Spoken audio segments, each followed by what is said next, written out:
Kupermalukan mantan suami dan mantan mertua yang dulu memfitnahku dengan kejam tepat di hari pernikahanku. Halo Bunda, apa kabar Bunda semuanya? Sebelum masuk ke ceritanya, jangan lupa subscribe terlebih dahulu ya. Hari itu, langit cerah seolah merestui pernikahanku dengan Mas Sadam. Semilir angin membawa aroma bunga segar dari dekorasi pelaminan bergaya rustik modern yang kupilih dengan cermat bersama wedding organizer. Semua berjalan sempurna, dari prosesi akad yang sakral, lantunan doa yang menggetarkan hati, hingga senyum bahagia yang tak henti terukir di wajah tamu undangan. Namun, kebahagiaan itu terusik saat dua tamu yang tak pernah kuundang muncul di tengah keramaian. Robi dan Bu Yuni. Mereka berdiri di ambang pintu aula, dengan tatapan congkak seolah pernikahanku ini hanyalah lelucon yang layak dicemooh. Aku menahan napas saat melihat mantan suamiku melangkah masuk dengan jas pinjaman yang tak bisa menyembunyikan wajah muram dan tubuh kurusnya. Di sampingnya, Bu Yuni masih seperti dulu, berdandan berlebihan dengan perhiasan mencolok yang tak bisa menutupi aroma kepalsuan. Beberapa tamu menoleh, bisik-bisik mulai terdengar. Aku menunduk sejenak, menarik napas panjang, lalu mendongak dengan tenang. Tidak, aku tidak akan membiarkan mereka merusak hari bahagiaku. Ini adalah hari kemenanganku, bukan hari mereka mengulang penghinaan masa lalu. Ketika mereka mendekat, pura-pura tersenyum dengan mulut berbisa yang pernah melukai harga diriku, aku berdiri dan menggenggam tangan Mas Sadam. Suamiku menatapku penuh pengertian. Ia tahu cerita masa laluku, tahu betapa getirnya luka yang pernah kutelan sendirian. Tenang, sayang. Ini waktunya kau berdiri sebagai pemenang, bisiknya di telingaku. Aku mengangguk, lalu menoleh ke arah Robi dan Bu Yuni dengan senyum manis, senyum yang penuh sindiran. Mas Robi, Bu Yuni, sapaku lantang, cukup keras agar tamu sekitar menoleh. Senang kalian sempat datang. Maaf, undangan memang tak sampai ke rumah kalian, tapi syukurlah kalian tahu bahwa aku tak hancur seperti yang kalian harapkan. Senyumku melebar, mataku menatap tajam ke arah Robi yang mulai gelisah. Oh ya, terima kasih karena telah melepasku dulu. Jika tidak, aku takkan pernah bertemu laki-laki sehebat dan setulus Mas Sadam. Tamu-tamu yang mendengar mulai berbisik-bisik dan tersenyum geli. Bu Yuni tampak pucat, sementara Robi menggertakkan gigi. Aku melanjutkan dengan santai, seolah mengobrol biasa, padahal setiap kata adalah peluru yang kusisipkan dalam balutan elegansi. Dulu kalian bilang aku tak pantas, tak cukup baik, tak cukup kaya. Sekarang lihatlah, Tuhan membalas dengan cara paling indah. Hari ini aku menikah, bukan dengan lelaki yang memandang perempuan sebagai pelayan, tapi sebagai ratu. Dan maaf ya Bu, pelaminanku tak punya tempat untuk tamu tak diundang. Mas Sadam menarikku ke pelukannya, mencium keningku penuh kasih di depan semua orang. Dinda istriku dan aku bangga, katanya, lantang dan tegas. Tamu-tamu bertepuk tangan. Robi menunduk malu, Bu Yuni melirik ke sekeliling, sadar semua mata memandang mereka dengan rasa iba bercampur ejekan. Mereka akhirnya mundur, langkah mereka tergesa seperti maling yang ketahuan. Hari itu, aku tidak hanya menikah dengan laki-laki yang mencintaiku, tapi juga mengubur masa lalu kelamku dengan cara paling bermartabat. Dan ketika mereka akhirnya keluar dari aula, aku tahu, ini bukan sekadar hari pernikahan. Ini adalah momen balas dendam elegan yang tak akan pernah mereka lupakan. Aku pikir setelah mereka dipermalukan di hari pernikahanku, Robi dan Bu Yuni akan menghilang dari hidupku untuk selamanya. Tapi ternyata, dendam memang punya cara sendiri untuk kembali, menyelinap lewat celah-celah kebencian yang belum selesai. Beberapa hari setelah resepsi, aku mulai menerima pesan-pesan aneh dari nomor tak dikenal. Fitnah menyebar diam-diam.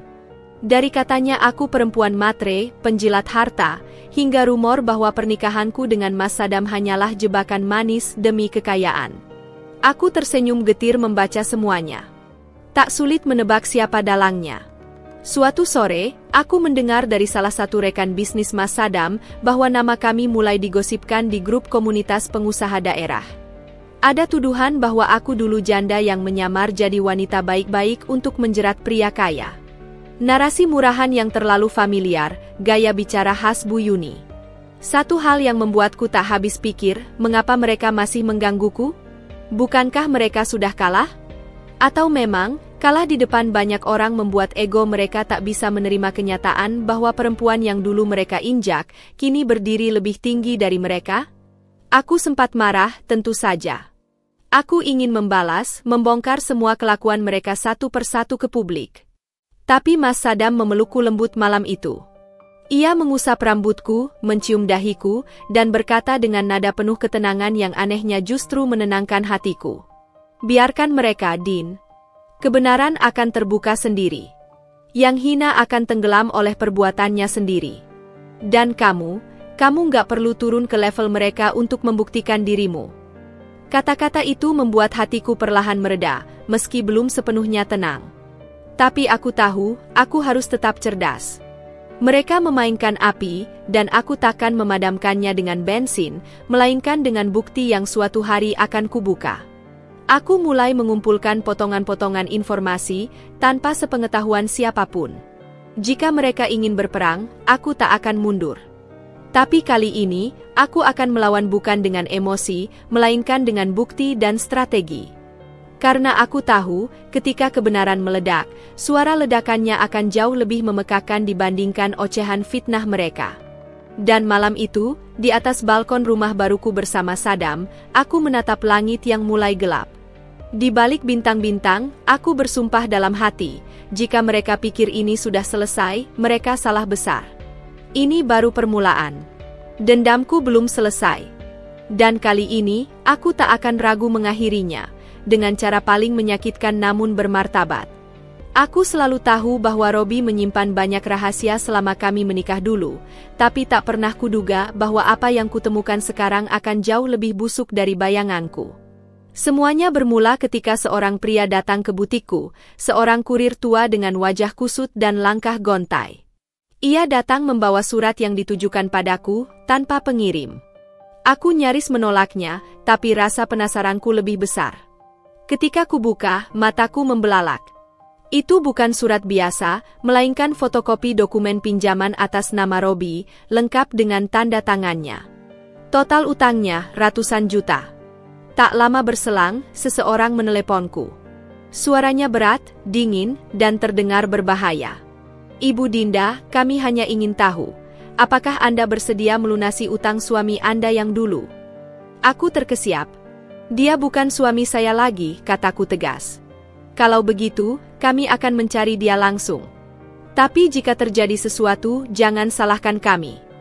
Telepon ditutup tanpa basa-basi. Tanganku gemetar.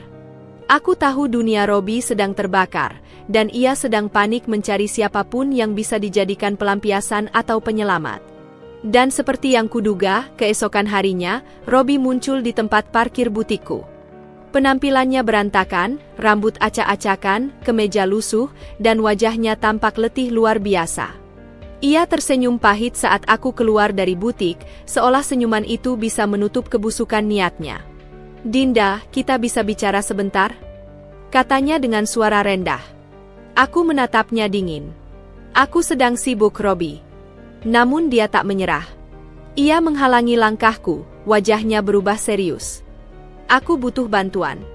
Hanya kamu yang bisa, aku lagi dikejar rentenir. Mereka bisa mencelakaiku. Aku terdiam sesaat, lalu tertawa kecil. Lucu ya, dulu kau yang mencelakai hatiku tanpa ampun. Sekarang kau takut dilukai. Aku menatap matanya, tajam. Kau datang padaku bukan karena peduli, tapi karena butuh. Dan parahnya lagi, kau masih pakai cara lama, ancaman. Robi mencengkeram lenganku. Kalau kau nggak bantu, aku akan terus bilang ke semua orang bahwa kau yang mengatur pernikahan pura-pura ini dengan Sadam, hanya demi harta. Aku tahu caranya memutarbalikkan cerita. Saat itu juga, semua amarah yang pernah kutahan nyaris meledak. Tapi aku menahan diri. Aku tak boleh bertindak gegabah. Dengan tenang, aku melepaskan cengkeramannya dan menatapnya dengan senyum samar. Silakan, Robi. Ucapkan apapun yang kau mau. Tapi ingat, kau bukan satu-satunya yang menyimpan rahasia. Ia terdiam, tak mengerti maksudku. Aku mengangkat alis. Kau lupa? Selama bertahun-tahun aku yang mencatat semua keuanganmu. Kau pikir aku tak tahu kemana larinya uang perusahaan yang selalu kau klaim habis untuk kebutuhan bisnis? Kau pikir aku tak mencatat setiap transfer mencurigakan ke nama perempuan asing? Kau pikir aku tak menyimpan salinan file dokumen yang dulu kau minta hapus? Robi, kau lupa, aku bukan istri bodoh yang cuma tahu dapur. Wajahnya memucat.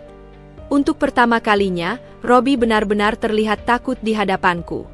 Jangan coba-coba main api denganku, lanjutku pelan tapi tegas. Kalau kau berani menyentuhku lagi, menyebarkan fitnah, atau bahkan mengusik hidupku, aku pastikan kau berurusan dengan hukum. Dan kali ini, tak ada yang bisa menyelamatkanmu, bahkan ibumu. Robi akhirnya mundur, langkahnya gontai, seolah kehilangan semua sisa harga diri yang tersisa. Aku menatap punggungnya yang menjauh, lalu masuk ke butik dengan kepala tegak. Hari itu, aku menyadari satu hal penting, Robi bukan ancaman lagi. Dia hanya sisa dari masa lalu yang kini membusuk dalam kehancurannya sendiri. Tapi aku belum selesai. Karena di balik wajah lelahnya, masih ada satu kemungkinan, bahwa ia akan menyerang lagi. Dan aku harus bersiap. Aku pikir setelah peringatan keras yang kuberikan pada Robi, hidupku akan tenang sejenak. Tapi ternyata, mereka yang terobsesi menghancurkanmu tidak akan berhenti sampai kau benar-benar tersungkur. Dan kali ini, bukan Robi yang datang menyerang, melainkan seseorang yang sejak dulu berdiri di belakang kehancuranku, Bu Yuni, mantan mertuaku yang selalu merasa lebih tinggi dari siapapun. Kabar tentangku dan Mas Sadam sudah menyebar luas. Foto-foto pernikahan kami sempat viral di media sosial karena salah satu undangan membagikannya di akun selebgram. Aku tahu, bagi orang-orang seperti Bu Yuni, hal semacam itu bukan hanya tamparan, tapi penghinaan besar. Dia tak pernah sudi melihatku bahagia, apalagi bersama pria seperti Mas Sadam, yang jauh lebih mapan, berkelas, dan mencintaiku dengan tulus. Maka, ketika aku mulai menerima pesan-pesan aneh dari nomor tak dikenal yang menyebarkan gosip tentang masa laluku, aku tahu, ini pasti ulahnya. Awalnya, fitnah-fitnah itu tampak seperti bisikan di balik layar. Ada yang bilang aku dulu perempuan matre, ada yang menyebutku mantan istri toksik, bahkan ada yang mencoba membentuk narasi bahwa aku hanya menikahi Sadam demi status dan uang. Tapi semua itu tidak menggoyahkan Sadam.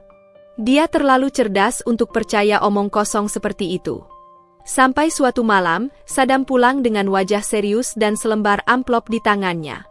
Ini dikirim ke kantor, katanya, menyerahkannya padaku. Saat kubuka, jantungku berdegup lebih kencang. Di dalamnya ada foto seorang perempuan muda, sedang duduk di ruang tunggu klinik kandungan. Disertai surat kaleng yang menyebut bahwa wanita itu adalah mantan kekasih Sadam dan kini sedang mengandung anaknya. Di bawahnya, tertulis ancaman halus, kalau kau wanita baik, kau akan mengalah dan pergi sebelum menyakiti anak yang belum lahir ini. Tanganku gemetar, tapi aku menahan air mata. Aku menatap Mas Sadam, berharap ada penjelasan. Tapi yang kulihat adalah ekspresi tenang. Kamu percaya ini? Tanyanya lirih. Aku menggeleng. Dia menggenggam tanganku erat. Aku tahu siapa yang mengirim ini. Dan aku juga tahu perempuan di foto itu, namanya Rista. Dia dulu pernah kerja magang di kantorku selama 2 bulan. Kami tidak pernah punya hubungan apa-apa. Tapi dia, Sadam menarik napas berat, dia pernah mencoba mendekatiku, dan kutolak secara baik-baik. Mungkin sekarang dia dibayar untuk menjatuhkan kita. Dan benar saja. Dengan bantuan pengacara Sadam, kami menyelidiki lebih jauh. Rista ternyata baru saja mendapat transfer cukup besar dari rekening atas nama saudara jauh Bu Yuni. Bukti semakin kuat saat seorang staf di rumah Bu Yuni diam-diam mengirimiku rekaman percakapan mereka.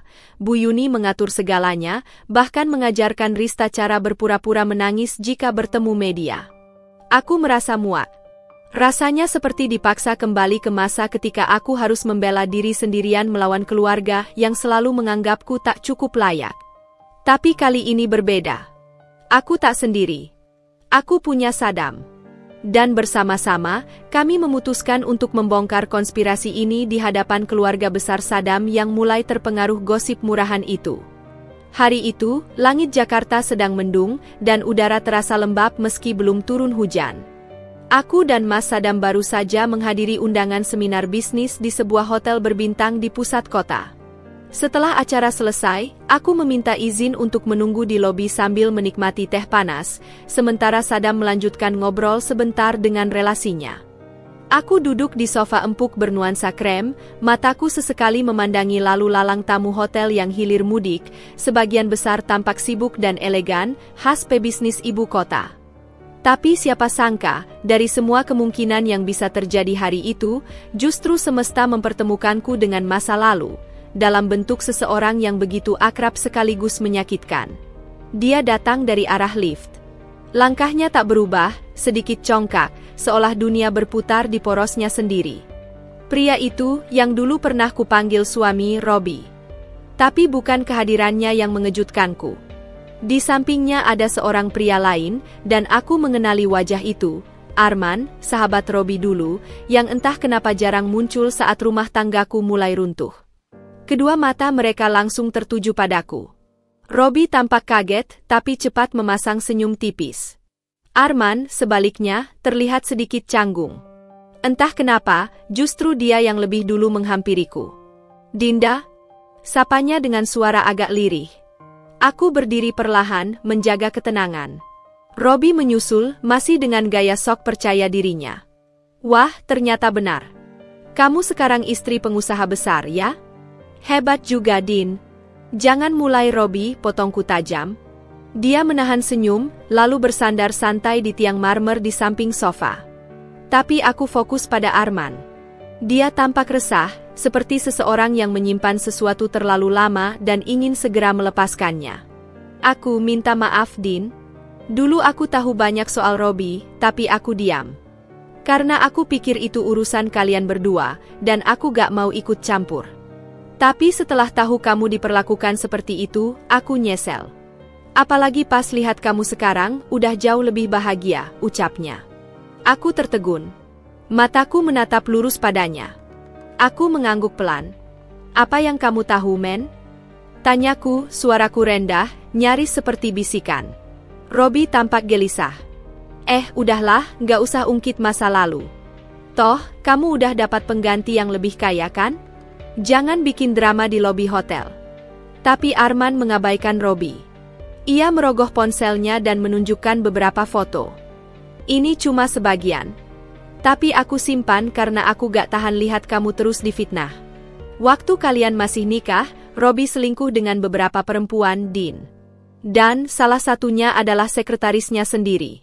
Namanya Eva. Kamu mungkin pernah dengar," katanya. Dunia terasa berputar. Tentu saja aku tahu Eva. Perempuan manis yang sering datang ke rumah membawakan dokumen, yang selalu bilang Ibu Dinda baik sekali sambil menatapku dengan mata penuh pura-pura. Ternyata dia, salah satu pengkhianat. Aku menatap Robi yang kini mulai kehilangan kata. "Kau bahkan berani menyebutku penggoda setelah semua yang kau lakukan di belakangku?" Tanyaku dengan nada penuh luka dan kemarahan. "Kau bawa wanita-wanita itu masuk ke kantor, kadang menginap dengan alasan lembur, sementara aku di rumah menunggumu pulang, membawa makanan favoritmu, dan mendengarkan kebohonganmu tanpa curiga sedikit pun." Robi mencoba menyela, tapi aku angkat tangan. "Sudah. Tak perlu lagi berdalih. Aku sudah selesai menjadi suamimu, dan sekarang aku juga akan mulai menuntut balas. Bukan dengan cara kotor seperti kalian, tapi dengan kebenaran." Arman menunduk, seperti menanggung beban yang baru saja ia lepaskan. "Maafkan aku telat, Din. Tapi kamu berhak tahu semuanya," katanya. Aku mengangguk, bukan sebagai tanda penerimaan penuh, tapi sebagai bentuk terima kasih atas kejujurannya. Saat Mas Sadam menghampiri, menggenggam tanganku dan menanyakan ada apa, aku hanya tersenyum. "Hanya pertemuan tak terduga dengan masa lalu," jawabku pelan. Lalu aku menatap Robi untuk terakhir kalinya hari itu. Masa laluku telah mengajarkanku banyak hal, tapi tak satu pun darinya bisa menjatuhkanku lagi. "Terima kasih sudah membuktikan siapa dirimu yang sebenarnya, Robi. Itu membantuku untuk semakin mencintai hidup baruku." Malam itu aku duduk di balkon kamar sambil menatap lampu-lampu kota yang berkelap-kelip seperti bintang-bintang jatuh. Angin malam berhembus pelan, membawa aroma hujan yang baru saja reda. Di tanganku ada secangkir coklat hangat yang belum sempat ku minum. Pikiranku melayang pada percakapan terakhir dengan Arman. Fakta-fakta yang dibongkarnya masih terpatri jelas, bagai paku yang baru saja menancap ke kayu basah, dalam dan sulit dicabut. Tapi satu hal yang paling membuatku tenang adalah keyakinan bahwa Tuhan tak pernah tidur. Karma itu nyata. Dan aku mulai melihat tanda-tanda kehadirannya. Tak lama kemudian, berita tentang Robi mulai ramai beredar di kalangan bisnis. Perusahaannya mengalami krisis keuangan yang parah. Ternyata, utangnya bukan sekadar pada rentenir, tapi juga kepada investor yang mulai menggugatnya secara hukum. Proyek-proyek fiktif, manipulasi laporan keuangan, dan uang klien yang digelapkan mulai terbongkar satu persatu. Aku bahkan sempat dihubungi oleh seorang notaris yang dulu pernah bekerja sama denganku saat aku masih menjadi istri Robi. Mbak Dinda, maaf mengganggu. Saya hanya ingin memastikan apakah masih ada dokumen-dokumen keuangan Robi yang tersimpan di brankas rumah lama? Karena pihak berwenang sedang melakukan audit besar-besaran, katanya. Aku tertawa pelan. Tentu saja masih ada. Aku memang sudah tak punya keterikatan emosional, tapi sebagai perempuan yang pernah dicurangi, aku tak sebodoh itu untuk membuang bukti penting. Diam-diam, aku memang menyimpan salinan dari beberapa dokumen mencurigakan. Dan sekarang, semuanya seolah menjadi senjata tak ternilai. Robi pernah berdiri di podium-podium seminar bisnis dengan dada membusung, bercerita tentang kesuksesan dan kerja keras yang katanya membawanya dari nol hingga punya kantor sendiri. Di depan publik, ia seperti pria impian, berwibawa, pandai berbicara, penuh percaya diri. Tapi aku tahu, di balik jas mahal dan senyum yang ia bangun, ada kebusukan yang selama ini tertutup rapi. Dan sekarang, satu persatu lapisan topeng itu mulai terkelupas. Aku menyimpan semua bukti yang dulu kupotret diam-diam. Laporan keuangan yang dimanipulasi, transaksi ilegal lewat rekening orang lain, dokumen proyek fiktif yang ia buat bersama rekan bisnis gelapnya. Waktu aku masih menjadi istrinya, aku sering dipaksa membubuhkan tanda tangan di dokumen-dokumen yang tak pernah dijelaskan dengan jelas. Aku tahu ada yang tak beres, tapi saat itu aku takut bicara. Kini, aku sudah berbeda. Ketika salah satu investor menghubungiku lewat email resmi, aku tidak langsung membalas. Aku meminta waktu untuk menyusun ulang dokumen-dokumen itu, memindai dan merapikannya, memastikan tak ada celah yang bisa menyangkal kebenarannya. Setelah semuanya siap, aku mengirimkannya bersama pernyataan tertulis bahwa aku hanya ingin kebenaran ditegakkan, tanpa balas dendam, tanpa keuntungan pribadi. Aku ingin Robi jatuh bukan karena aku menjatuhkannya, tapi karena ia sendiri yang membangun istananya di atas kebohongan. Media mulai mengendus kasus ini. Nama Robi perlahan menjadi headline, bukan karena prestasi, tapi karena skandal. Pengusaha muda terkenal diduga lakukan penggelapan dana investor hingga miliaran rupiah. Artikel-artikel seperti itu bertebaran, menelanjangi siapa Robi sebenarnya. Reputasinya runtuh hanya dalam hitungan hari. Ia dipanggil ke pengadilan untuk dimintai keterangan, sementara kantor yang dulu megah kini dipasangi segel oleh pihak berwajib. Aku sempat melihat videonya tersebar di media sosial ketika ia berjalan menunduk dengan tangan di borgol ringan, dikawal petugas kepolisian. Wajahnya kusam, sorot matanya kosong, dan rambutnya berantakan seperti orang yang sudah kalah hidup. Aku tidak merasa puas atau menang, aku hanya merasa adil. Ini adalah pengingat bahwa apapun yang dibangun dengan niat buruk tak akan bertahan lama. Bu Yuni sempat menghubungiku setelah berita itu meledak. Suaranya gemetar, terdengar seperti perempuan tua yang baru kehilangan anaknya di medan perang. Dinda, kau tahu Robi tak sepenuhnya jahat kan? Ia hanya tersesat, katanya pelan. Aku menahan napas sebelum menjawab. Tersesat? Bu, Robi bukan anak kecil. Ia sadar setiap keputusan yang ia ambil. Dan selama ini, ketika saya yang tersakiti, ibu diam dan malah membela dia. Sekarang, saat dia mendapat akibat dari semua perbuatannya, saya diminta memaklumi. Kalimat itu membuat Bu Yuni terdiam cukup lama sebelum akhirnya ia menutup telepon tanpa pamit. Dalam hati aku tahu, kejatuhan ini baru permulaan. Robi bukan hanya kehilangan nama baik, tapi juga jaringan, kepercayaan, dan kemungkinan besar, kebebasannya. Pengacaranya mulai kewalahan menahan tuntutan dari para korban investasi palsunya. Beberapa klien bahkan mengaku sudah ditipu sejak 2 tahun lalu, namun baru berani bicara karena kini mereka melihat celah. Aku berdiri di depan cermin malam itu, memandangi diriku sendiri yang kini jauh berbeda dari Dinda yang dulu. Tak lagi rapuh, tak lagi tunduk. Kau tak perlu membalas dengan tanganmu sendiri, Din. Dunia sudah punya caranya sendiri, bisikku pada bayangan di cermin. Dan malam itu, untuk pertama kalinya sejak pernikahanku dengan Robi Kandas, aku tidur dengan hati benar-benar tenang. Bu Yuni selalu tampil anggun dan penuh percaya diri di depan umum. Gaun-gaunnya mahal, perhiasannya mencolok, dan ucapannya tak pernah jauh dari pujian atas dirinya sendiri. Ia sering menyebut dirinya tiang keluarga besar, orang yang paling berjasa mengangkat derajat keluarga dari kemiskinan ke kemewahan. Tapi tak banyak yang tahu, kemewahan yang ia banggakan itu ternyata berdiri di atas pengkhianatan, penipuan, dan ketamakan yang sudah ia pelihara sejak lama. Aku tahu, pada akhirnya, kebenaran akan menemukan jalannya. Aku hanya tidak menyangka bahwa jalannya datang dari seorang anak muda, keponakannya sendiri, Aldi, anak dari adik kandung Bu Yuni yang selama ini hidup sederhana dan jauh dari sorotan. Aldi datang menemuiku diam-diam di sebuah kafe kecil. Wajahnya penuh keraguan, namun matanya menyimpan tekad yang kuat. Aku sudah lama tahu soal kelakuan Tante Yuni, Kak Dinda, katanya. Dia memalsukan surat warisan milik ayahku. Harta peninggalan kakek dibagi tidak adil. Kami diberi sedikit, bahkan sebagian aset dijual atas nama tante tanpa sepengetahuan keluarga. Aku mendengarnya tanpa menyela.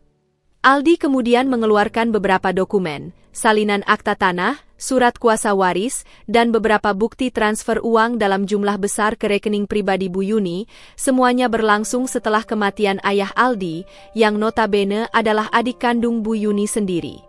Semua ini aku kumpulkan diam-diam. Awalnya aku takut, tapi setelah lihat apa yang Tante Yuni dan Robi lakukan padamu, aku sadar, sudah cukup. Aku menghela napas panjang. Kau mau bawa ini ke jalur hukum? Aldi mengangguk. Tapi aku butuh saksi, dan aku tahu Kak Dinda pasti bisa bantu memperkuat laporan ini. Aku tak perlu berpikir lama. Aku tahu siapa Bu Yuni, aku tahu sejauh mana ia bisa menghancurkan hidup orang lain demi gengsi dan kekuasaan. Kalau ini bisa membuka mata dunia tentang siapa dia sebenarnya, maka aku akan berdiri di barisan depan. Tak butuh waktu lama, berita itu mulai menyebar. Aldi resmi melaporkan Bu Yuni ke polisi atas dugaan pemalsuan surat waris dan penggelapan aset keluarga. Media lokal mulai memberitakan kasus itu, dan nama Bu Yuni yang selama ini dielu-elukan sebagai wanita tangguh dan sukses mulai tercoreng. Beberapa keluarga yang selama ini diam pun ikut angkat bicara, menyatakan bahwa mereka juga merasa dizalimi dalam pembagian harta warisan. Bu Yuni panik. Ia mulai menelepon semua kerabat, menangis, membela diri, bahkan mencoba menyuap Aldi agar mencabut laporan.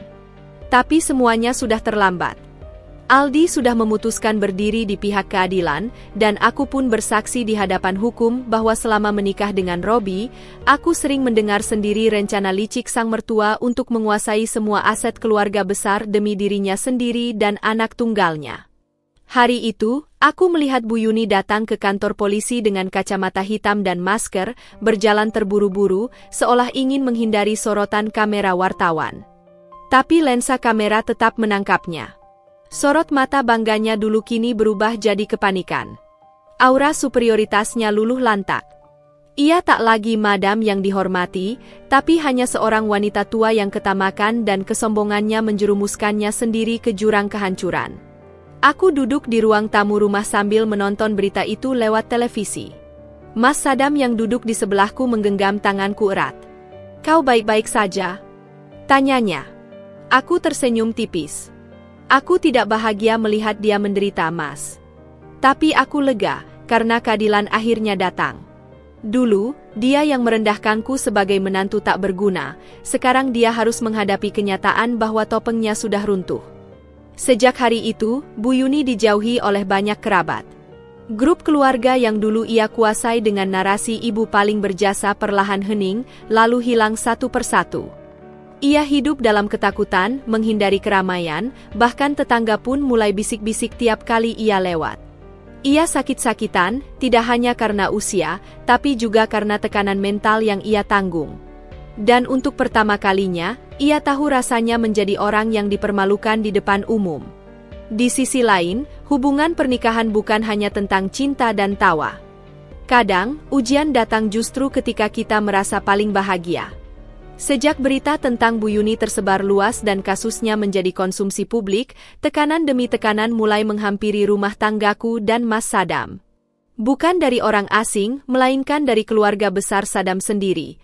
Orang-orang yang sebelumnya ramah dan hangat, kini mulai menunjukkan keraguan dan sikap dingin. Semua berawal dari sebuah undangan makan malam di rumah Paman Harun, kakak kandung ayah Mas Sadam. Kami datang dengan penuh harapan bahwa mereka akan memberi dukungan setelah banyaknya fitnah dari Bu Yuni dan Robi yang coba mencoreng namaku. Tapi ternyata, yang menanti kami di meja makan bukanlah pelukan kekeluargaan, melainkan tatapan sinis dan kalimat-kalimat yang menusuk hati. Aku nggak pernah sangka, Sadam, kamu akan menikah dengan perempuan yang suka bawa-bawa urusan keluarga ke media, ujar Tante Rani, sambil menyeruput sup hangat dengan santai, seolah kalimatnya bukanlah racun yang ia lemparkan tepat ke wajahku. Aku terdiam. Ingin rasanya menjawab, tapi aku memilih menatap Sadam, menunggu reaksi suamiku. Dan benar, dia langsung meletakkan sendoknya dan menatap tajam ke arah Tante Rani. Bu Yuni bukan keluarga saya. Dia adalah sumber masalah yang selama ini merusak hidup banyak orang, termasuk istri saya. Dan Dinda hanya bicara tentang kebenaran, tegasnya. Tapi rupanya itu hanya awal dari pertanyaan-pertanyaan sinis lainnya. Ada yang menyindir bahwa aku terlalu berani membongkar aib mertua. Ada juga yang menuduh aku sengaja menjatuhkan nama keluarga demi kepentingan pribadi. Bahkan ada yang berkata dengan nada tinggi, apa kamu pikir keluarga kita ini nggak punya harga diri, Dinda? Setelah malam itu, desas-desus terus beredar. Katanya, aku hanya memperalat Mas Sadam untuk balas dendam pada Robi dan Bu Yuni. Ada pula yang bilang bahwa aku adalah wanita yang haus perhatian dan rela membuat keributan demi citra sebagai perempuan kuat. Aku hanya tersenyum setiap kali mendengar kabar itu, walau hatiku perih. Yang paling berat bukan hinaannya, melainkan saat aku melihat Mas Sadam duduk diam berjam-jam di ruang kerjanya. Pandangannya kosong, matanya lelah. Ia sedang berjuang, bukan untuk membela aku saja, tapi juga untuk menjaga agar keluarganya tidak sepenuhnya pecah. Suatu malam, aku mendekatinya perlahan, membawakan teh hangat. Mas, kataku pelan. Kalau Mas lelah, aku paham. Aku bisa mundur, kita bisa tenang dulu. Aku tidak ingin jadi penyebab keretakan hubunganmu dengan keluargamu. Mas Sadam mengangkat wajahnya. Sorot matanya tajam namun hangat. Ia menggenggam tanganku, lama, penuh keteguhan. Nggak ada yang lebih penting dari kamu, Dinda.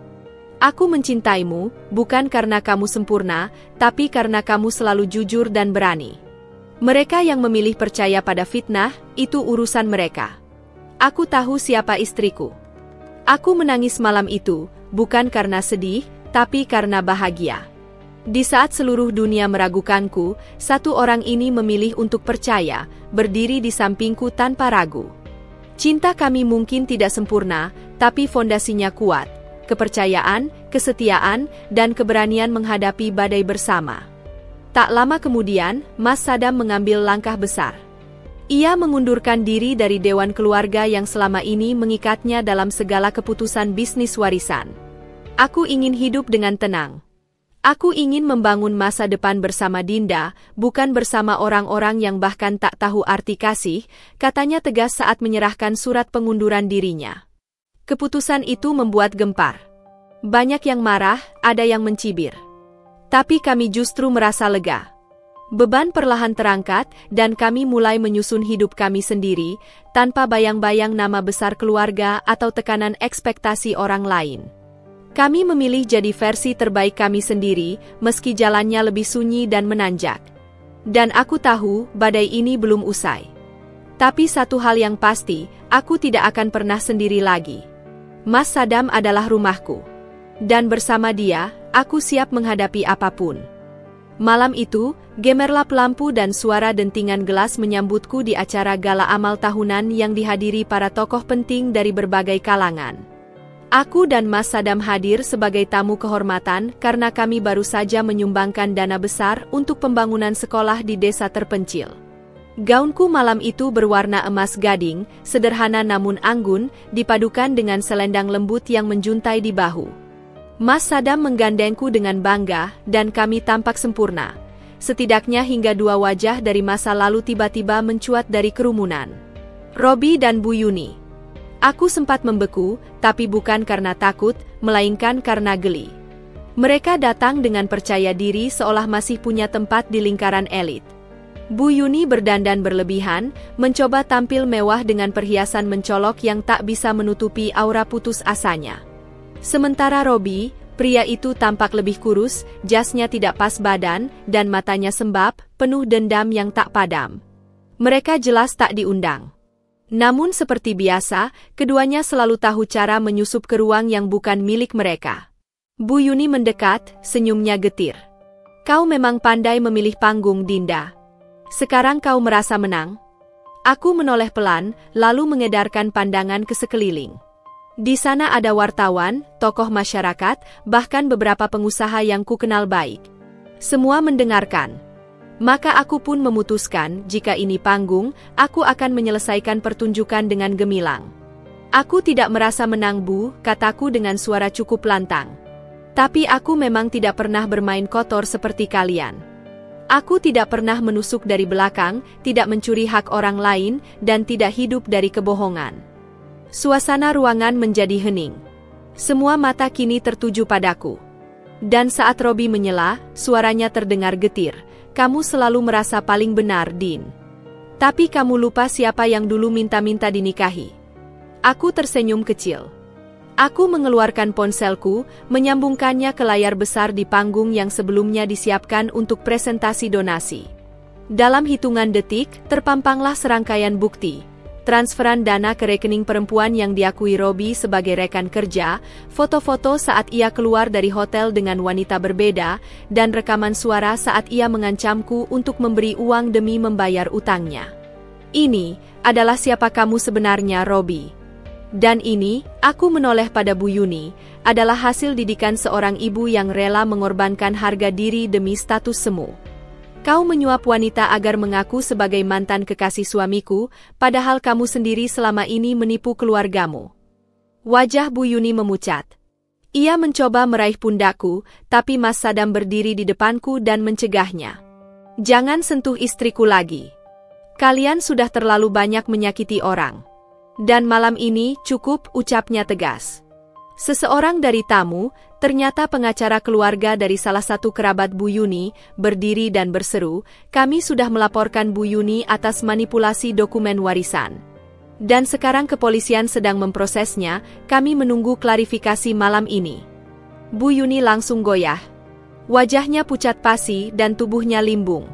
Ia terduduk di kursi terdekat, tangannya gemetar. Robi sendiri hanya bisa berdiri kaku, dipermalukan di depan publik, kehilangan seluruh kedok yang selama ini ia pakai. Aku menarik napas panjang. Bukan karena puas, tapi karena lega. Akhirnya, kebenaran berdiri sendiri tanpa aku perlu mengucapkan terlalu banyak.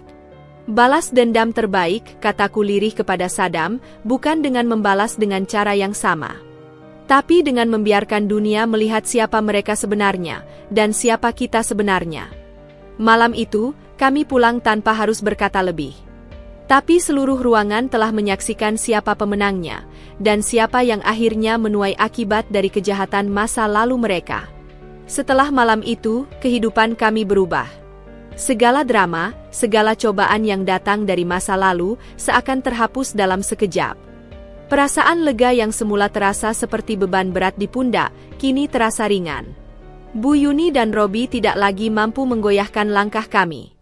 Kami tidak membiarkan kebencian mereka mencemari kedamaian yang baru saja kami bangun. Mas Sadam dan aku memutuskan untuk menjalani hidup yang lebih sederhana, jauh dari sorotan publik. Kami memilih untuk menikmati masa-masa tenang, seperti pasangan baru yang saling menatap dengan penuh harapan. Rumah kami, yang dulunya dipenuhi dengan angin ketegangan dan pertarungan ego, kini menjadi tempat yang penuh tawa dan cinta. Setiap hari, kami berbagi cerita, bahkan tentang hal-hal yang paling sepele, dan itu membuat kami semakin dekat. Suatu pagi, aku terbangun lebih awal dari Mas Sadam. Cahaya matahari yang masuk melalui jendela membuatku tersenyum kecil. Aku berjalan ke ruang tamu, menikmati secangkir kopi sambil melihat taman kecil di halaman rumah kami. Semuanya terasa begitu damai, begitu sempurna. Dalam ketenangan itu, aku tiba-tiba merasa sangat bersyukur atas segala yang telah kami lalui. Semua air mata, rasa sakit, dan kebencian itu seakan menjadi bagian dari perjalanan menuju kebahagiaan yang hakiki. Ketika Mas Sadam bangun, aku melihatnya dengan tatapan penuh kasih. Kami sudah melewati banyak hal bersama, dan kini kami berdua tahu bahwa apa yang terpenting bukanlah hanya bagaimana kita bertahan, tetapi bagaimana kita saling mendukung dalam perjalanan hidup ini. Kamu tahu, Dinda, katanya sambil duduk di sampingku, tangannya meraih tanganku, aku merasa hidupku baru dimulai saat aku bertemu denganmu. Semua yang telah kita lalui membuat kita lebih kuat. Aku berjanji, kita tidak akan pernah kembali ke masa lalu itu. Aku menatapnya, hati ini terasa hangat. Aku juga merasa sama. Tidak ada yang lebih indah dari menjalani hidup ini bersamamu, Sadam. Aku sudah cukup merasakan kebahagiaan yang sebenarnya. Kami memutuskan untuk melanjutkan hidup kami, bukan dengan mengejar apa yang tidak penting, tetapi dengan fokus pada apa yang benar-benar membuat kami bahagia, satu sama lain. Kami mulai merencanakan masa depan dengan lebih matang, tanpa tekanan dari dunia luar. Kami bahkan mulai membuka usaha bersama, sebuah kafe kecil yang sederhana namun memiliki suasana yang sangat kami cintai. Setiap hari, kami bekerja bersama, merancang menu, mendekorasi, dan melayani pelanggan dengan penuh perhatian. Kafe itu menjadi lebih dari sekadar tempat usaha. Itu menjadi simbol dari kebahagiaan yang kami bangun bersama dari awal. Di tengah kesibukan, Mas Sadam sering mengingatkan aku tentang satu hal. Jangan pernah merasa bersalah karena kita memilih untuk bahagia, Endea. Kita berhak merasakannya setelah semua yang kita lewati. Aku hanya tersenyum, merasakan kedamaian yang belum pernah kurasakan sebelumnya. Namun, kebahagiaan kami ternyata tidak hanya dirasakan oleh kami berdua. Sahabat-sahabat lama, bahkan keluarga yang sempat meragukan kami, mulai datang untuk memberikan dukungan. Mereka yang dulu diam saja, kini mulai berbalik memberikan perhatian dan cinta yang tulus. Kafe kami pun mulai dikenal di kalangan para pebisnis muda dan keluarga yang mencari tempat hangout yang tenang. Itu adalah langkah pertama dari kesuksesan yang lebih besar, bukan hanya untuk usaha, tetapi untuk kehidupan kami. Suatu sore, saat kami sedang menikmati waktu bersama di kafe, aku merasakan gerakan kecil di dalam perutku. Aku menatap Sadam, mataku berbinar. Mas, kita akan menjadi orang tua, kataku dengan suara gemetar, penuh kebahagiaan. Sadam terdiam sejenak, lalu memelukku erat. Aku sudah tahu, sayang. Aku akan merasakannya. Ini adalah anugerah terbesar dalam hidup kita. Kehidupan kami semakin lengkap dengan berita itu. Mas Sadam yang selama ini begitu berjuang untukku, kini semakin menunjukkan cinta dan kasih sayangnya yang tak terhingga.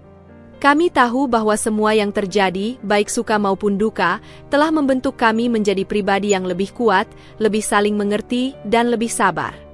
Kini, tak ada lagi rasa takut atau cemas. Kami sudah bebas dari bayang-bayang masa lalu. Kebahagiaan yang datang tidak datang dari kemewahan atau keberhasilan materi semata, tetapi dari hubungan yang kami bangun dengan kepercayaan, cinta, dan pengertian yang mendalam. Kami tahu bahwa kami telah menemukan jalan yang tepat untuk kebahagiaan kami. Tidak ada lagi ruang untuk orang-orang yang ingin merusak hidup kami. Kami berjalan bersama menuju masa depan yang lebih cerah, dengan kepala tegak dan hati yang penuh dengan harapan. Setiap hari adalah hadiah, dan bersama Sadam, aku tahu bahwa tidak ada yang tidak mungkin. Kami telah melewati badai dan kini hidup kami kembali damai, lebih indah daripada yang pernah kami impikan. Setelah malam gala itu, Robi seakan lenyap dari peredaran. Seolah dunia menutup pintunya bagi pria itu. Semua yang dulu ia banggakan, hartanya, perusahaannya, bahkan kemewahannya, lenyap begitu saja. Perusahaan yang dulunya dibanggakan, yang ia anggap sebagai simbol status, kini tinggal kenangan pahit. Robbie, yang dulu penuh dengan rasa percaya diri, kini tinggal bayangannya yang paling rapuh. Seiring berjalannya waktu, ia semakin terlihat tak terurus. Hidupnya yang dulu penuh sorotan kini tak lebih dari deretan kegagalan demi kegagalan. Aku masih ingat bagaimana ia datang kepadaku beberapa minggu setelah kejadian itu. Wajahnya semakin kurus, matanya sembab, dan aroma alkohol yang tercium begitu kuat. Ia tampak seperti orang yang kehilangan arah. Ia mencoba mendekat, tetapi kali ini aku tak merasa takut atau cemas, hanya rasa kasihan yang muncul. Robbie, pria yang pernah menjadi suamiku, kini tampak seperti bayangan orang yang dulu aku kenal. Dinda, tolong, aku butuh bantuanmu. Aku tahu aku salah, aku sadar aku sudah menghancurkan semuanya, tapi suaranya tercekat. Ia menunduk, seolah tak mampu menatap wajahku. Aku hanya diam, memandangnya dengan perasaan campur aduk. Aku teringat masa-masa sulit kami bersama, saat ia selalu berjanji akan berubah, namun hanya untuk kembali mengkhianatiku. Robbie, apa yang kamu ingin aku lakukan? Kau sudah membuat pilihanmu sendiri. Kau sudah menghancurkan segalanya. Aku tidak bisa membantu seseorang yang tidak mau menolong dirinya sendiri. Robbie terdiam, air mata mulai menggenang di pelupuk matanya. Aku bisa melihat betapa dalam penyesalan itu, namun aku juga tahu bahwa penyesalan tidak akan mengubah apa yang telah ia lakukan. Waktu tidak akan kembali, dan perbuatannya telah membuat kerusakan yang tak bisa diperbaiki begitu saja. Bantulah aku, Dinda. Aku tidak tahu harus kemana lagi. Aku kehilangan segalanya. Perusahaanku bangkrut. Utangku semakin menumpuk. Semua orang yang dulu dekat denganku kini menjauh. Ibu juga terancam di penjara. Aku terjebak dalam dunia yang aku buat sendiri, Robbie berkata pelan, hampir seperti bisikan. Aku memandangnya, merasa simpati namun tetap tegas. Robbie, apa yang kamu rasakan sekarang adalah konsekuensi dari pilihan-pilihanmu. Kamu memilih jalan ini, memilih untuk mengejar segala hal yang hanya untuk kepentinganmu sendiri. Tapi aku tidak bisa terus-terusan menolong orang yang tidak menghargai dirinya sendiri. Kamu harus menghadapi ini sendiri. Pada saat itu, aku tahu bahwa tidak ada lagi yang bisa aku berikan padanya. Tidak ada lagi ruang untuk Robbie dalam hidupku, dan tidak ada lagi kesempatan kedua. Apa yang telah ia lakukan pada diriku dan keluarga kami adalah sesuatu yang tidak bisa dimaafkan begitu saja. Setelah percakapan itu, Robbie semakin tenggelam dalam kesendiriannya. Ia mulai bekerja serabutan, mencoba bertahan hidup dengan cara yang jauh berbeda dari kehidupannya yang dulu.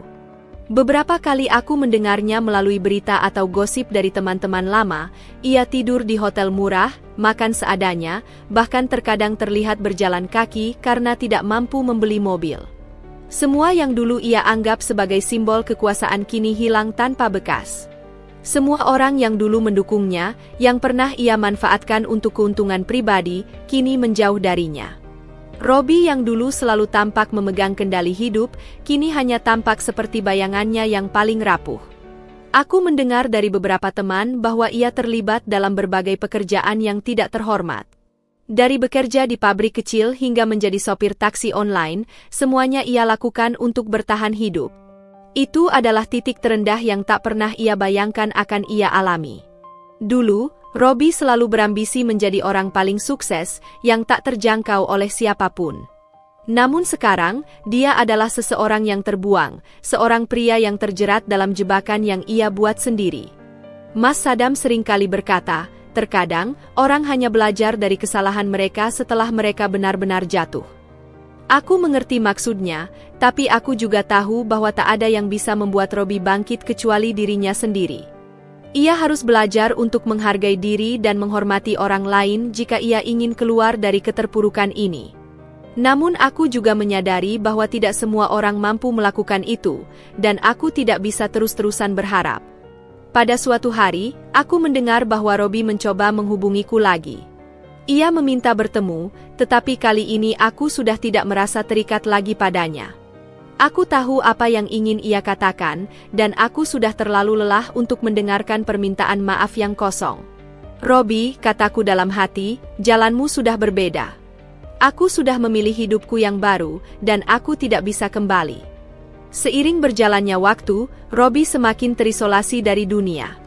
Ia tidak lagi menjadi bagian dari perbincangan orang-orang, tidak ada lagi yang tertarik dengan cerita hidupnya.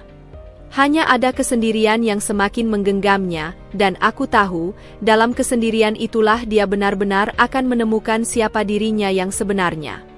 Kehidupan Robbie kini adalah pelajaran bagi banyak orang, bahwa kesombongan dan kebohongan tidak akan pernah bertahan selamanya.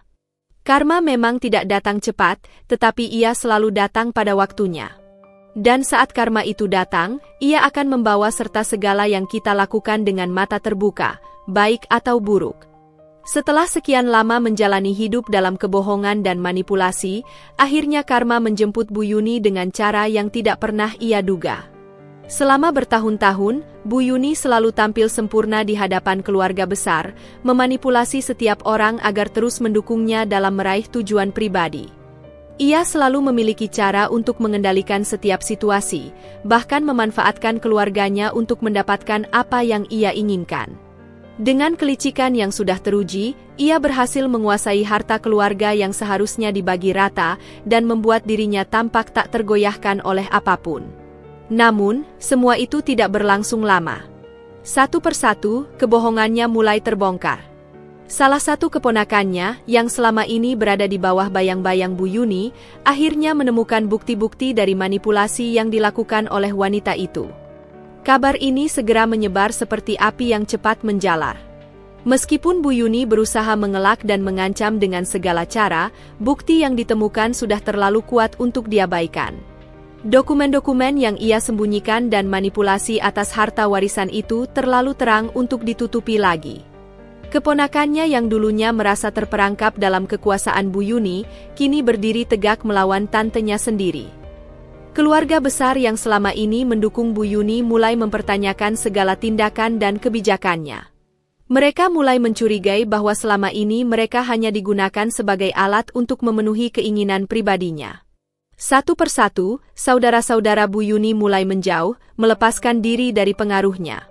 Beberapa dari mereka bahkan menyatakan bahwa mereka merasa dikhianati dan ditipu. Mereka yang dulu merasa takut pada Bu Yuni kini bersatu untuk melawannya, membawa kasus ini ke jalur hukum. Bu Yuni yang dulunya selalu merasa berada di atas angin, kini terperangkap dalam kesendirian. Ia mencoba menyewa pengacara terbaik dan membayar sejumlah uang untuk menutupi jejak-jejak kesalahannya. Namun semakin ia berusaha menyembunyikan kebenaran, semakin banyak orang yang menyaksikan kejatuhannya. Keluarganya yang dulu sangat menghormatinya kini memandangnya dengan rasa jijik dan kecewa. Di hadapan mereka, Bu Yuni akhirnya tampak seperti seorang wanita yang rapuh dan tak berdaya. Ia tidak lagi memiliki kekuasaan atau dukungan seperti dulu. Hari demi hari, Bu Yuni semakin terisolasi.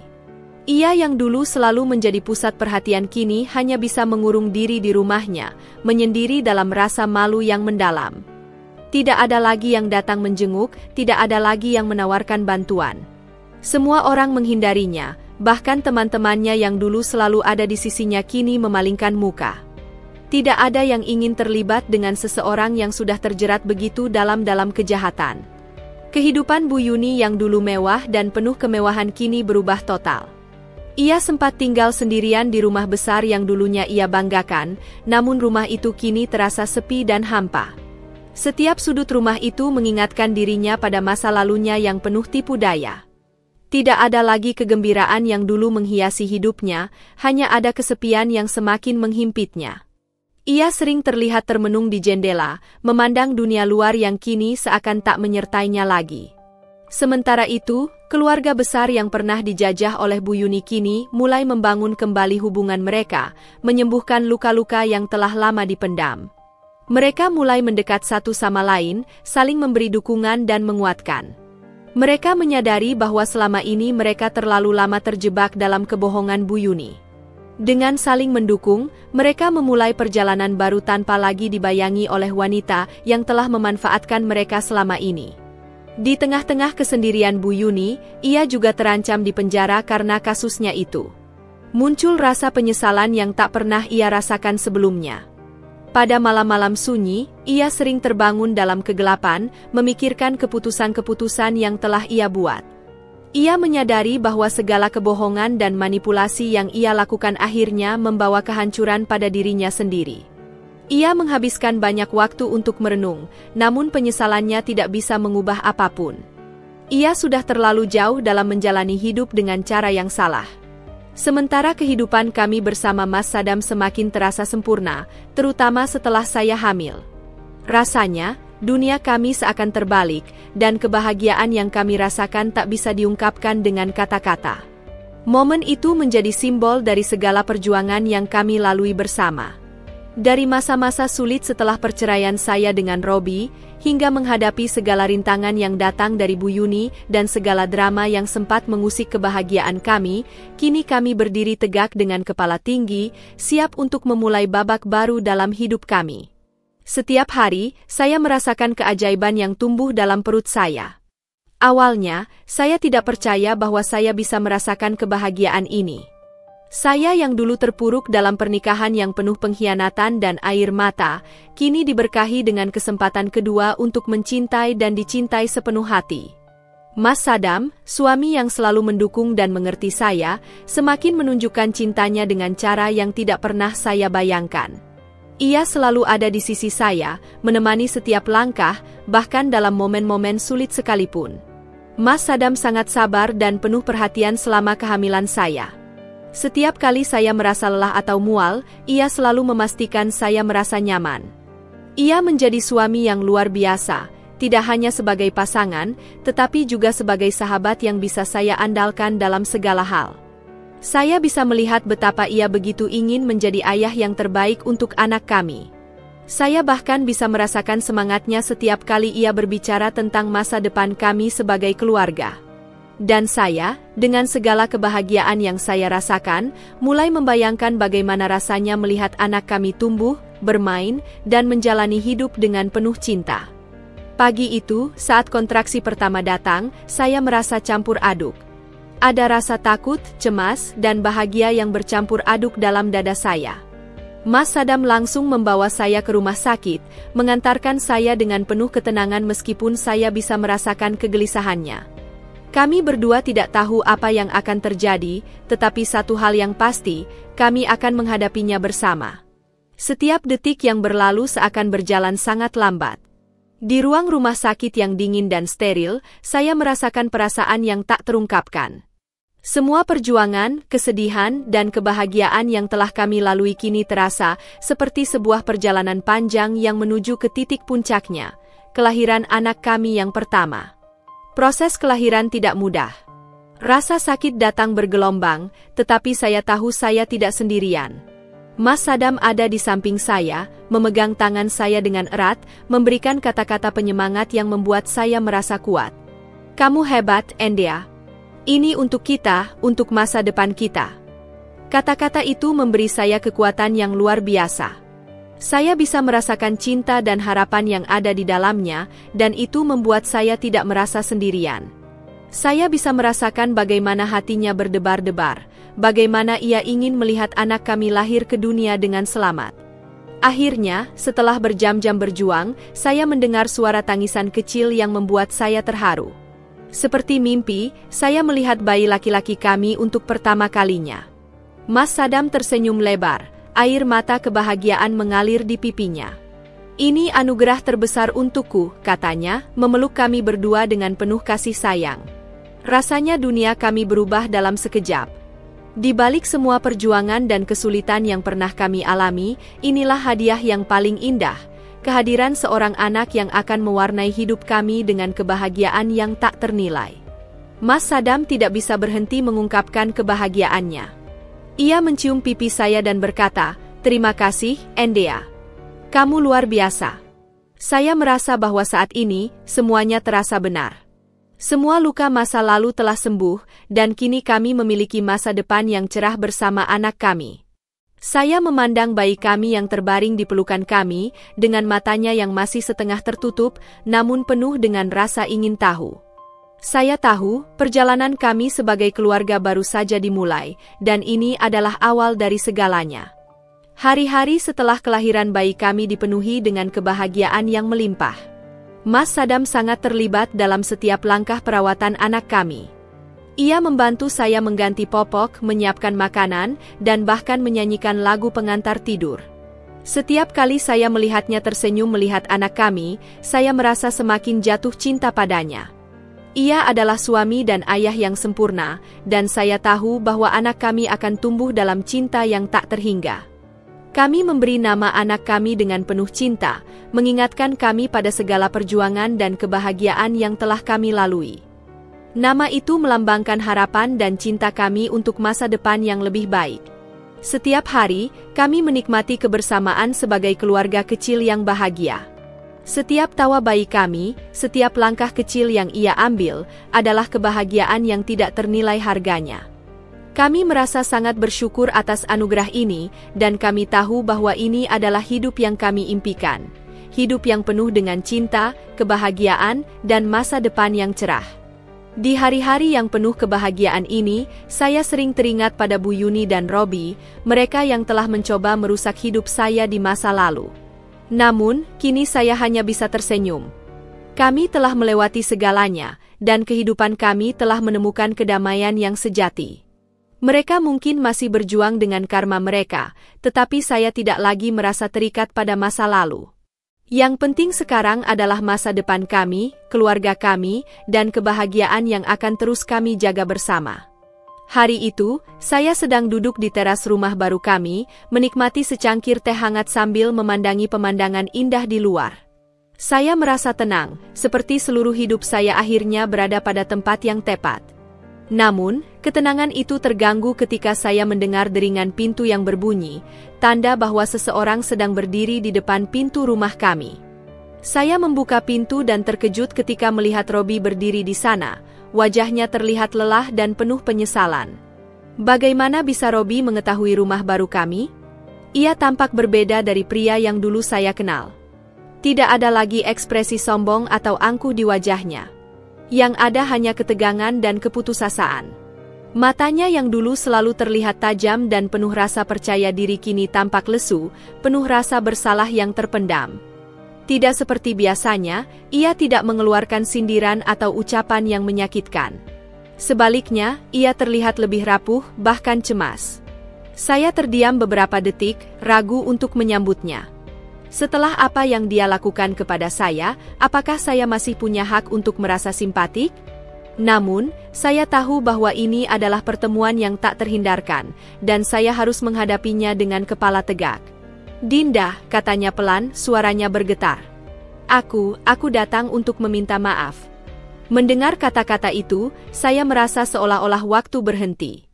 Semua kenangan buruk tentang pernikahan kami, semua rasa sakit yang ia berikan, seakan muncul kembali. Tapi kali ini, saya bisa menghadapinya dengan lebih tenang. Saya bukan lagi wanita yang terjebak dalam perasaan cinta buta kepada seorang pria yang telah mengkhianati saya. Saya sudah berubah. Saya sudah menemukan kebahagiaan sejati bersama Mas Sadam, dan itu tidak akan pernah tergantikan oleh siapapun, termasuk Robi. "Apa yang kamu inginkan, Robi?" Saya bertanya dengan suara yang tegas, meskipun di dalam hati saya masih ada sedikit rasa marah dan kecewa. Saya ingin tahu apa alasan dia datang setelah semua yang telah terjadi. Robi menarik napas panjang sebelum akhirnya menjawab, "Aku menyesal. Aku tahu aku telah menghancurkan hidupmu, Dinda. Aku tidak pernah benar-benar menghargaimu. Aku tidak tahu bagaimana bisa sejahat itu." Ia terdiam, menundukkan kepala seakan menanggung beban yang sangat berat. Saya bisa melihat bahwa ia benar-benar merasa bersalah. Ada sesuatu dalam dirinya yang berubah, tetapi apakah itu cukup untuk menghapus semua luka yang ia tinggalkan? Saya menatapnya, mencoba mencari sesuatu yang bisa membuat saya memaafkannya, tetapi semakin dalam saya memandang, semakin saya sadar bahwa perasaan saya tidak bisa begitu saja berubah dalam sekejap. "Robi," kata saya, suaranya kini lebih rendah. Kamu memang menyesal, tapi itu tidak mengubah apa yang sudah kamu lakukan. Aku sudah lama memaafkanmu, tetapi itu tidak berarti aku akan melupakan apa yang telah kamu ambil dariku, kepercayaan, kebahagiaan, dan waktu yang tidak akan pernah bisa kembali. Ia mengangguk, seakan mengerti apa yang saya rasakan. Aku tahu, Dinda. Aku tahu aku tidak pantas meminta maaf, apalagi berharap kamu memberi aku kesempatan lagi. Aku hanya ingin kamu tahu bahwa aku benar-benar menyesal. Suasana sejenak hening. Saya merasa ada banyak perasaan yang ingin saya ungkapkan, tetapi kata-kata tidak cukup untuk menggambarkan betapa dalamnya luka yang ditinggalkan oleh pernikahan kami.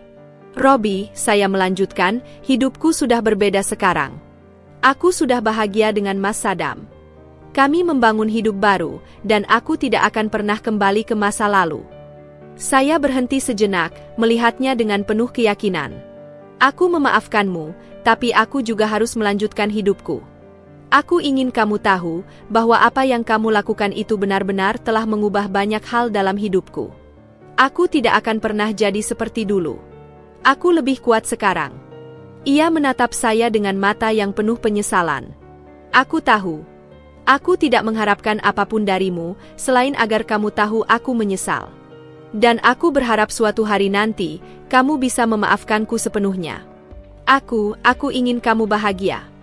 Saya mengangguk, merasakan bahwa meskipun tidak ada lagi tempat bagi Robbie dalam hidup saya sudah siap untuk mengakhirinya dengan damai. Aku akan selalu mendoakan yang terbaik untukmu, Robbie. Tetapi kita berdua sudah berjalan di jalan yang berbeda. Dengan kata-kata itu, saya menutup pintu perlahan, meninggalkan masa lalu yang telah lama saya tinggalkan. Saya kembali ke ruang tamu, di mana Mas Saddam sedang menunggu. Begitu saya masuk, ia mengangkat wajahnya dan tersenyum, seolah mengetahui apa yang baru saja terjadi. Sudah selesai? Mas Saddam bertanya dengan lembut. Ya sudah, jawab saya sambil duduk di sampingnya. Saya sudah memberi maaf yang seharusnya diberi, tapi tidak ada lagi tempat untuk dia dalam hidup saya. Hanya ada kita sekarang. Mas Saddam menggenggam tangan saya, seolah memastikan bahwa segala rasa sakit yang pernah saya alami tidak akan pernah terulang lagi. Kamu tidak sendirian, Endea. Aku ada di sini, dan kita akan melewati semua ini bersama. Saya tersenyum dan mengangguk, merasa lega karena sudah menyelesaikan semua urusan dengan Robbie. Tetapi yang lebih penting, saya merasa bebas. Bebas dari masa lalu yang kelam, bebas dari semua kenangan buruk yang pernah menjerat saya. Kini, saya hanya ingin fokus pada masa depan yang penuh cinta, kebahagiaan, dan keluarga yang saya cintai. Kehidupan kami kini benar-benar terasa seperti kisah yang tak pernah saya duga sebelumnya. Setelah kembali ke Indonesia, saya dan Mas Saddam memulai hidup baru yang penuh dengan kedamaian dan kebahagiaan. Kami membuka bisnis bersama, sebuah perusahaan yang bergerak di bidang teknologi yang terus berkembang pesat. Saya merasa diberkati, memiliki suami yang sangat mendukung, dan keluarga yang akhirnya bisa merasakan kebahagiaan yang dulu hanya saya impikan. Namun, meskipun segala sesuatu berjalan lancar, terkadang bayangan masa lalu datang mengintai, mengingatkan saya pada semua luka yang pernah saya alami. Robbie dan Bu Yuni mungkin telah menerima akibat dari perbuatan mereka, tetapi saya tahu bahwa kadang-kadang karma tak cukup menghapus segala rasa sakit yang ditinggalkan. Meski demikian, saya sadar bahwa saya tidak bisa terus-menerus hidup dalam bayang-bayang mereka. Saya harus terus maju, berfokus pada masa depan yang lebih cerah bersama Mas Saddam dan anak kami. Suatu sore, kami mengundang keluarga dan teman-teman dekat untuk makan malam bersama di rumah baru kami, sebuah rumah yang kami desain dengan penuh cinta. Ketika saya melangkah masuk ke ruang makan, saya merasa terharu. Begitu banyak kenangan indah yang tercipta di sini, sebuah simbol dari semua perjuangan yang telah saya lalui. Mas Saddam selalu ada untuk saya, mendukung setiap langkah yang saya ambil, dan kini kami menghadapinya bersama, sebagai keluarga yang utuh. Anak kami, yang kini sudah berusia 3 tahun, bermain riang di halaman belakang rumah. Ketika melihatnya tertawa, hati saya dipenuhi rasa syukur. Tidak ada lagi yang lebih berarti daripada melihat anak saya tumbuh dalam kasih sayang yang tak terhingga. Ini semua berkat kamu, Dinda, kata Mas Saddam sambil memeluk saya dari belakang. Kamu yang membuat semua ini mungkin. Kamu yang membuat kami lengkap. Saya tersenyum dan menggenggam tangannya. Tidak, Saddam. Kamu yang membuat semuanya menjadi lebih baik. Kamu yang memberiku kesempatan untuk bahagia lagi. Kami duduk di meja makan, dikelilingi oleh orang-orang yang kami cintai.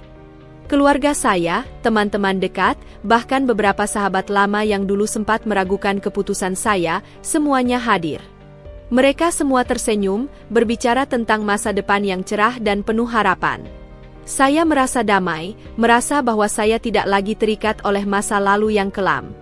Namun, meskipun kebahagiaan itu sempurna, saya tidak bisa menutup mata dari kenyataan bahwa hidup kadang tidak selalu berjalan mulus. Beberapa bulan kemudian, saya menerima surat dari pengacara. Surat itu datang dari Bu Yuni, yang kini dipenjara, terasingkan dari keluarganya sendiri setelah kasus penggelapan warisan terbongkar. Dalam suratnya, Bu Yuni meminta maaf atas segala tindakan yang telah dilakukannya dan mengakui bahwa dia salah. Surat itu juga berisi permintaan untuk bertemu, yang katanya adalah langkah terakhir untuk menebus kesalahannya. Saya terdiam sejenak ketika membaca surat itu. Entah mengapa, perasaan saya campur aduk. Di satu sisi, saya merasa bahwa karma telah memberi pelajaran yang cukup berat bagi Bu Yuni, tetapi di sisi lain, saya tahu bahwa jika saya memilih untuk bertemu dengannya, itu bisa memberikan penutupan yang lebih baik, bukan hanya untuk dirinya, tetapi juga untuk saya. Saya berpikir sejenak, kemudian memutuskan untuk tidak terburu-buru mengambil keputusan. Keesokan harinya, saya menceritakan hal itu kepada Mas Saddam. Ia hanya tersenyum bijak dan berkata, "Jika itu yang kamu butuhkan untuk melangkah lebih jauh, maka lakukanlah. Tapi ingat, kita sudah punya hidup baru yang lebih baik. Jangan biarkan masa lalu menguasai kita." Setelah banyak berpikir, saya memutuskan untuk bertemu dengan Bu Yuni di lapas, hanya untuk memberi penutupan yang layak. Saat Bu Yuni duduk di hadapan saya, wajahnya terlihat lebih tua dan lelah. Ia tidak lagi tampil angkuh seperti dulu. Ada sesuatu yang lebih manusiawi, lebih penuh penyesalan di balik matanya. "Dinda," katanya, suaranya serak. "Aku tahu aku sudah banyak membuatmu menderita. Aku ingin meminta maaf dari hati yang paling dalam. Aku sadar, aku tidak pantas membuatmu hidup dalam bayang-bayangku. Semua yang aku lakukan itu salah. Aku menyesal." Melihatnya berbicara seperti itu, saya merasa ada sesuatu yang berbeda. Ada kerendahan hati yang jarang saya lihat pada orang sepertinya. Meski begitu, saya tetap tidak bisa melupakan apa yang telah ia lakukan. Namun, saya tahu bahwa memaafkan bukanlah untuk dia, melainkan untuk saya. "Bu Yuni," jawab saya sudah memaafkan ibu lama sekali. Tetapi itu tidak berarti saya harus melupakan segala yang telah terjadi. Apa yang ibu lakukan telah mengubah banyak hal dalam hidup saya. Ia menunduk, menyadari bahwa kata-kata saya memang benar. "Aku tahu, Dinda. Aku tidak berharap kamu melupakan apa yang terjadi. Aku hanya ingin kamu tahu bahwa aku menyesal. Itu semua bukan karena aku takut atau karena apapun, tapi karena aku sadar aku sudah menghancurkan banyak hidup, termasuk hidupmu." Saya terdiam, merasakan getaran dalam hati saya. Terkadang, ada sesuatu yang indah dalam memaafkan, meskipun itu tidak mudah. "Bu Yuni," saya melanjutkan, "saya telah menemukan kebahagiaan saya. Saya dan keluarga saya sudah memiliki kehidupan yang lebih baik. Dan saya berharap ibu juga menemukan kedamaian, meskipun saya tahu itu tidak akan mudah." Setelah pertemuan itu, saya merasa lebih ringan. Saya tidak harus menganggap Bu Yuni sebagai musuh lagi, meskipun kami berdua pernah terjerat dalam konflik yang sangat dalam. Saya tahu bahwa saya telah memberi penutupan yang dibutuhkan untuk melangkah maju. Kehidupan kami kini dipenuhi dengan kebahagiaan yang tulus. Kami berfokus pada hal-hal yang lebih penting, keluarga, cinta, dan masa depan. Tidak ada lagi gangguan dari masa lalu. Robi, Bu Yuni, dan segala yang mereka bawa telah menjadi bagian dari cerita yang sudah selesai. Kini, saya hanya melihat ke depan, ke dalam hidup yang lebih indah dan penuh harapan bersama Mas Saddam dan anak kami.